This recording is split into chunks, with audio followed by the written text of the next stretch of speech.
Противник наш, наша любимая укронацистская армия, начала работать по мирному городу Донецку градами. Позавчера был обстрелян уже пригород Донецка. Сейчас обстреливаются пригородные села. Град — это техника серьезная. Нам, осетинам, особенно тем, кто жил в Цхинвале, прекрасно известно, что это за оружие. Это очень, конечно, удивительно было для местных жителей, что по ним их собственные собратья стали работать такой очень сильно поражающей техникой, причем страдают в основном мирное население. Погибают дети, женщины, старики, те, кто не может спрятаться.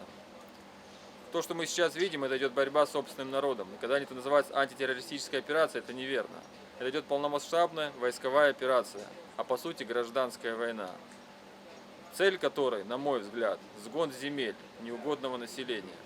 Как мне кажется, это моя гипотеза, но в принципе со мной согласны тоже многие, что основная цель, которую ставит нынешнее нацистское правительство, это согнать с земель на востоке Украины как можно больше людей, чтобы они сбежали в Россию, либо еще куда-нибудь. А тех, кто будет сопротивляться, просто уничтожить. Как это все будет дальше развиваться, посмотрим. Но на сегодняшний день подтягиваются силы и средства для поражения уже непосредственно Донецка. И я практически уверен, что в ближайшие недели мы увидим уже более массированные атаки с градов, с самолетов, с тяжелых гаубиц непосредственно по самому Донецку.